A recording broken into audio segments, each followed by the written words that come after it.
Welcome to AETCM, the emergency medicine channel. Yes. So we received a patient, 41-year-old male, with complaints of generalized tiredness. So in the initial primary assessment wise, patient was having airway was patent, no gurgling or any added sounds, sir. And next, breathing wise, patient was having saturation of 99% in room air and respiratory of 20 per minute. Circulation wise, BP was 200 by 130 and pulse rate was 100 per minute. And at this point of time, we asked if he was taking any. He's a known case of hypertension. He's a known case of hypertension. Evening dose, he hadn't taken it. So we advised to take his regular evening medication in view of high BP of 200 by 130. And next, coming with the next disability wise, patient was having full GCS, EFO V5M6 and bilaterally reactive pupils, sir.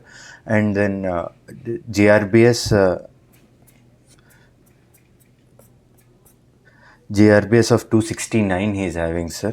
Uncontrolled like high sugars. And temperature wise he was afebrile.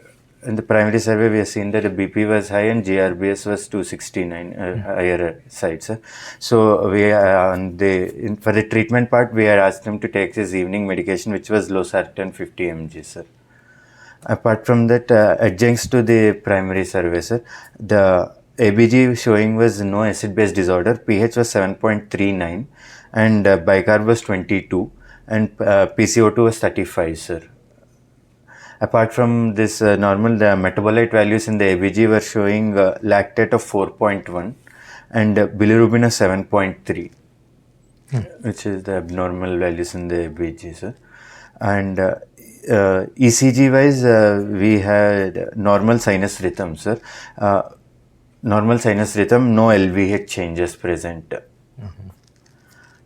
Next, coming to this point. What is the LVH changes you told in ECG? When will you tell ECG shows LVH by voltage criteria? Sir, we compare the negative deflection of the QRS complex in V2 and in positive in V5. We add both if they are more than 35 small squares, millivolts. Then it is more in favor of LVH by voltage criteria. That doesn't mean that patient should have LVH. What is LVH with strain in ECG? Following that very tall QRS complex in V5, V6, you have ST depression with TO inversion. Okay. What is the TO inversion? How it is different from ischemic T? In LVH, it is similar. LVH, it is asymmetrical. One limb will be lower, another limb will be higher. Okay. Whereas in ischemic T inversion, both are symmetrical. That is very, very important. Because many patients you can see that LVH with strain, LBBB, RBB, all these conditions you can get ST depression with T inversion. But the limbs are asymmetrical. That means it is not due to ischemia, it is due to this type of conditions. Yes, even point of care was also taken, sir. In the point of care, the WBCs were 10,000, CRP was 18.5, hemoglobin was 13.8 and platelets were 200. So, like the primary survey, then now coming to the secondary survey sample, sir. The patient was a known case of hypertension, and 2 days back he was hospitalized for the same complaints of generalized tiredness for 4 days, generalized fatigue for 4 days, and yellowish discoloration of urine for last 2 days, and his eyes is also yellowish discoloration for the last 2 days. When he was admitted in the hospital, the HbA1c was 10.9, so he was recently diagnosed with type 2 diabetes mellitus. And coming with the history wise, the patient... How do you know that this is not acutely elevated or patient is having a high blood sugar for some time? HbA1c. Okay. You have to, whenever you see slightly higher sugar in any patient, you have to always ask for a HbA1c. Sometimes the patient might have given steroid. So during that acute phase, steroid can increase sugars, but he may not have elevated HbA1c. So we have to always ask HbA1c to correlate with the duration of the diabetes. The patient has a history of fever for last 4 days, which was low grade, intermittent with myalgia, and yellowish discoloration of urine for last 2 days. He is having generalized tiredness for last 2 days, and he is having yellowish discoloration of eyes for last 1 day, sir. And there is no any history of any activity in any heavy metal industry, or no history of previous joint pain, rashes on the body, or When there's somebody is having jaundice, this is a case of jaundice. What are the histories are important? One is intake of food from outside. That is very important because many foodborne hepatitis is common nowadays. Then alcohol is very important. Family history of jaundice, that is family or surrounding, whether it can be in a campus, a hostel, all these things are important. Then alcohol. needle stick injury. Needle stick injury, normally you mean to say hepatitis B and C, no? Normally they don't produce acute hepatitis immediately after needle prick injury. After many days they can develop, that's all. Drugs like even one dose of drug can produce acute hepatitis. What is that type of reaction called as? Idiosyncratic. So paracetamol you take higher doses like 5 grams, 6 grams, you can get an hepatitis. But a single dose of some drug like diclofenac can produce sometimes severe hepatitis. Okay, so that is idiosyncratic. That doesn't correlate with your dose. Whereas other one is dose dependent liver injury. There are so many drugs which can produce liver injury, including some antibiotics like azithromycin and all. Sir, in view of this, like examination wise, coming to examination, all systemic examination was within normal limits. It's just the icterus was present. There is no abdominal tenderness, no Murphy's sign, or no any pain, tenderness in the abdomen, sir. Coming to this examination, lab investigations part, the last 2 days back when he was hospitalized, his LFTs were slightly deranged with SGPT and SGOT of 392 and 231, sir. Okay. And in our labs, we got SGPT as 2385 and SGOT as 1610. Okay. And there were no signs of any hepatic. So very few conditions can produce SGOT, SGPT in thousands. There are so many conditions which can make SGOT, SGPT in hundreds. Okay, including fatty liver, dengue, lepto, or all so many viral infections can make SGOT, SGPT elevation in hundreds. But in thousands, very few conditions can make it thousands. Viral. One most important is viral hepatitis. Then drug-induced hepatitis, toxin-related hepatitis, then ischemic hepatitis. These are the only 4 reasons which can be. In that 4 reasons, there are multiple reasons are there, but main 4 reasons are hepatotrophic viruses, then drug-induced hepatitis, that is toxic hepatitis, then toxins like you take OP poison or some other poison. OP poison directly they don't produce this much, but there are some rat poison and all that. That can produce poisoning. That can produce mushroom poisoning. All these things can acutely present with large amount of elevation in the this one. The last one is post cardiac arrest. That is ischemic post cardiac arrest. Not DVT, post cardiac arrest or severe hypotension or severe hypoxemia. All these things can reduce the blood supply to liver or can reduce the oxygen supply to liver, can produce severe hepatitis. Like in sepsis, you get multi-organ dysfunction syndrome. So these are the main reasons which produces elevation of SGOT, SGPT in thousands.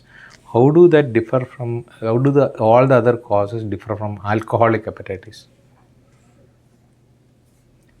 When you see the SGOT, SGPT, that AST will be more than the ALT in alcohol. SGOT is normally more than, it is not 100%. Normally it will be more than, SGOT is more than SGPT in alcohol-induced hepatitis. Whereas all other condition, SGPT is more than SGOT. Okay, that is because SGPT production is reduced in alcohol-induced hepatitis. That's all. Not that SGOT is more elevated. Here the SGPT production is hampered or reduced by the alcohol. Okay.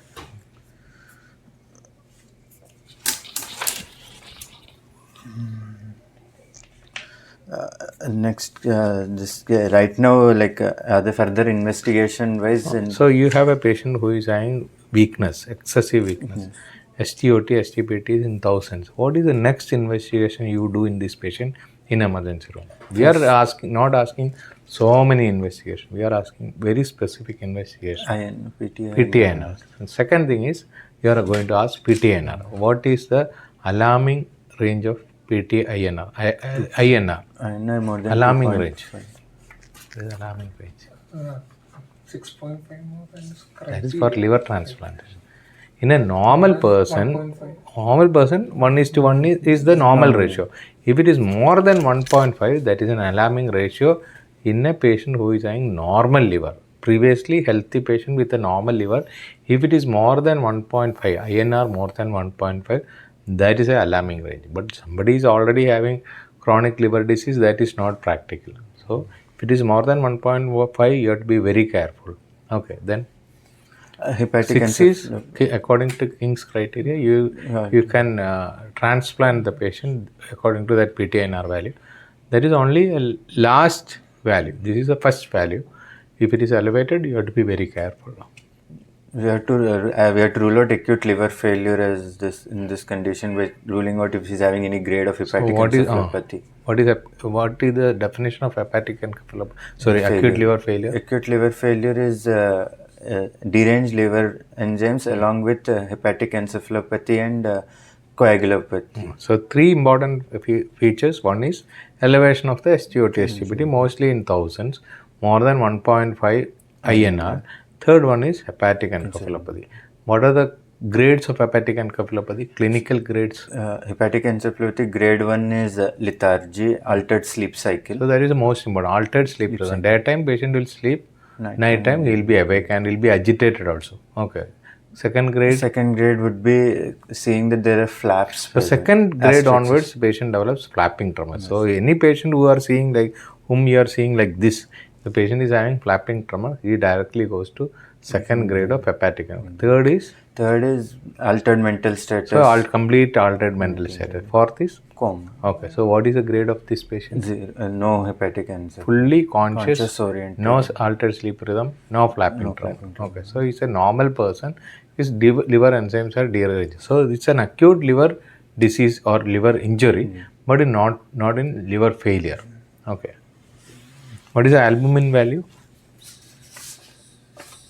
Albumin is 3.5. Is it important in a case like this? What inference you get from albumin value? Protein. What inference you get?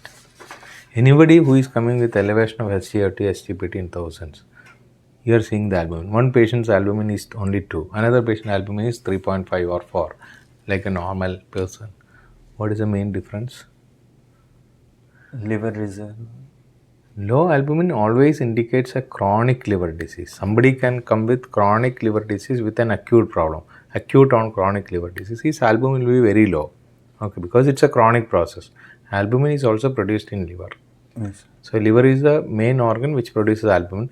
If liver failures, then albumin also reduces. What is the half-life of albumin in our body? It is 21 days. That means any liver disease more than 21 days or 3 weeks, that produces significant reduction in the albumin. There are other causes for hypoalbuminemia. We are only talking about liver disease. But somebody is coming with acute hepatitis, albumin mostly it will be normal. Okay, once we go to the third week or fourth week, then you can see albumin is low. So here albumin is normal. That means he doesn't have a previous liver disease. That's all. So regarding in this case, as the patient is having deranged liver enzymes, we started with supportive treatment. Now, what will be the first diagnosis you are diagnosed? This patient. Hepatitis. Your first diagnosis has to be viral hepatitis. He is not taking alcohol. He has not taken any drugs. He has not taken any mushrooms. There is a history of outside food intake. He has taken outside food intake. So there is a possibility of some infection, mostly viral infection, which produces hepatitis. It is called as hepatotrophic virus. It can be hepatitis A, B, C, or whatever it is. Sometimes we cannot even diagnose it. Okay. How do you diagnose hepatitis A? What is the clinical feature of hepatitis A? Vomiting loose. They have vomiting, loose stools, and hepatitis. Hepatitis B? Hepatitis B is They don't have anything. They just present with acute hepatitis. Sometimes chronic hepatitis on acute. It's acute on chronic hepatitis. Hepatitis C, normally they don't develop acute hepatitis at all. Very rarely they develop acute hepatitis. That also in chronic patient acutely develops. Hepatitis E, A, B, C, E. D is also there, but we don't test it. D is always with E. B. yeah. E. E is with. E is like A only, Yeah. foodborne disease. There are also same picture, but slightly patient will be better than A. But some type of patients deteriorate very fast in E. What is the type of patient? Pregnant lady. So that is very pregnant lady with hepatitis E is a complicated issue. But A can normally A is a benign disease. But sometimes they can go to acute liver failure. This is not liver failure. This is only acute hepatitis.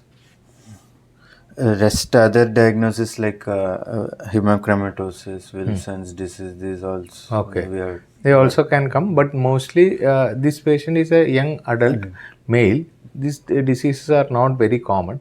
Female patient, very young children, family history may be there. So mostly clinically these things are ruled out, but even then we have to follow up the patient. Treatment wise, supportive care with The patient come to emergency room. You give some treatment. You don't give some treatment. That is also very important. Bottle treatment you give. Bottle treatment you don't. we don't give like hepatotoxic drugs. You don't give. Parasite You don't give painkillers. painkillers, NSAIDs. You don't give opioids. NSAIDs including paracetamol. Paracetamol is not an NSAID, but including paracetamol. Opioids. Okay. Then IM injections. So avoid all these things. So painkillers and paracetamol should be avoided. Sedative should be avoided. And IM injection also will be avoided because in view of either low platelet or in view of coagulopathy. So that things we have to take care. Okay. And the supportive treatment which you should give is first N-acetylcysteine. First one is patient can develop hypoglycemia. One of the most important problem of severe hepatitis is hypoglycemia. Okay. So give dextrose continuously, whether it is DNS or 5% dextrose, depending on the patient scenario. If it is a diabetic, you just maintain some DNS, and if required, you give insulin also. So hypoglycemia should be avoided. Then second thing is N-acetylcysteine. What is the dose of N-acetylcysteine?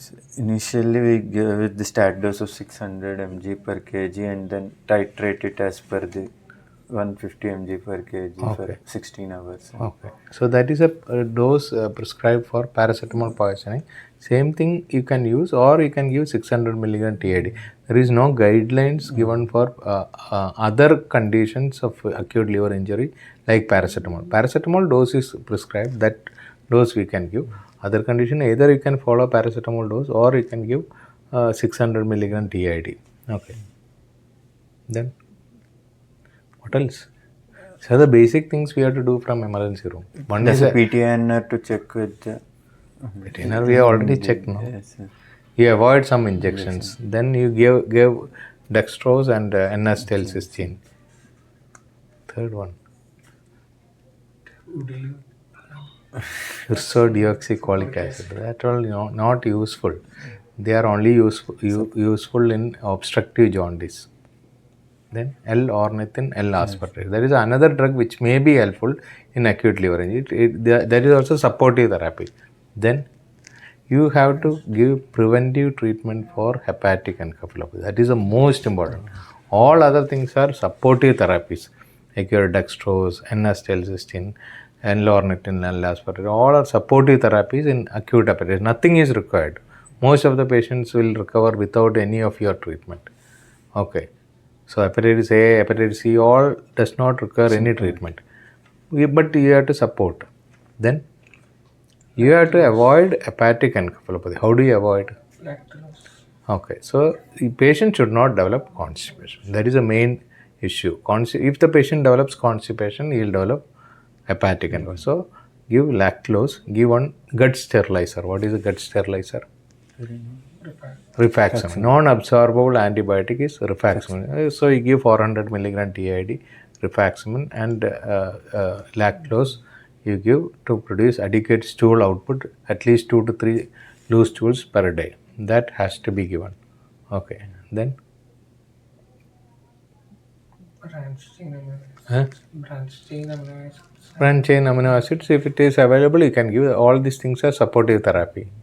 Diet, what will you advise? Less Low protein. protein. Huh? Low Less protein. protein. Low protein, especially animal protein, should be avoided. Okay.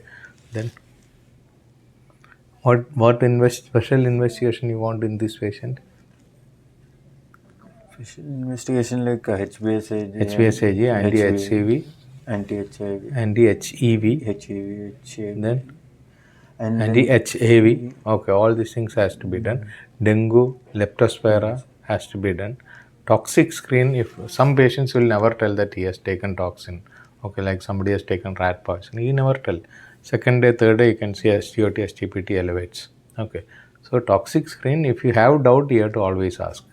Okay, GGT, what is the importance of GGT? alcohol. Alcohol. If the patient tells I have not taken, but still you can make a diagnosis either by alcohol level, sending alcohol level, or GGT can be asked. Patient has taken last 2 weeks alcohol, GGT levels will be slightly elevated. So that also can be given, but predominantly it's a supportive therapy. We don't do anything, but we have to observe the patient for King's criteria for transplant. What are the main things we look for?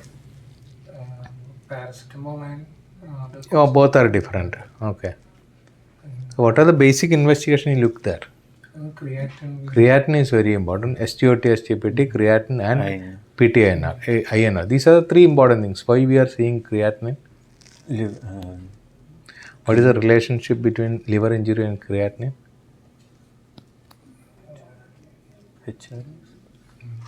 In any liver disease, you can see creatinine is elevated. Why it is like that?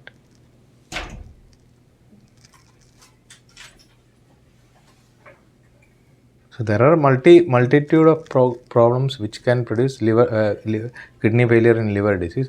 But one of the most important problem kidney faces is kidney develops reduction in the blood supply. That is a selective hypoperfusion of kidney in a liver disease. What it is called as?